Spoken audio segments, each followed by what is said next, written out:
নেওয়ার জন্য এই পারে আসলে পিছন থেকে কভার্ড ভ্যান পিছু চাপা দেয়। চাপা দিয়ে তারা ঘটনাস্থলে দুজন মারা যায়।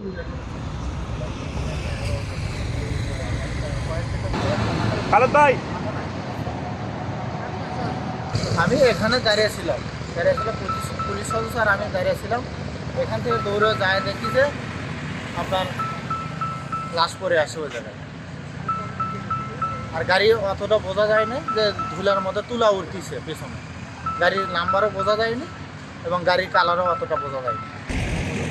যা দেখি যে দুজনই মারা গেছে।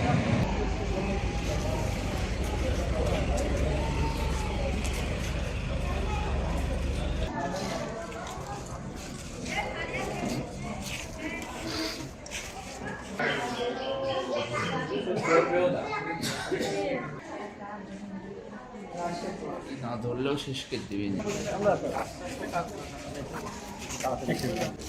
কুষ্টিয়া ঈশ্বরদী ডিএসবিতে কর্মরত ইন্সপেক্টর মজাহরুল ইসলাম এবং এএসআই কয়েসুদ্দিন তারা ইউটার্ন নেওয়ার জন্য এই পারে আসলে পিছন থেকে এই যে একটা কভার্ড ভ্যান, যার নাম্বার আমরা ইতিমধ্যে পেয়েছি, সেই কভার্ড ভ্যান পিছু চাপা দেয়।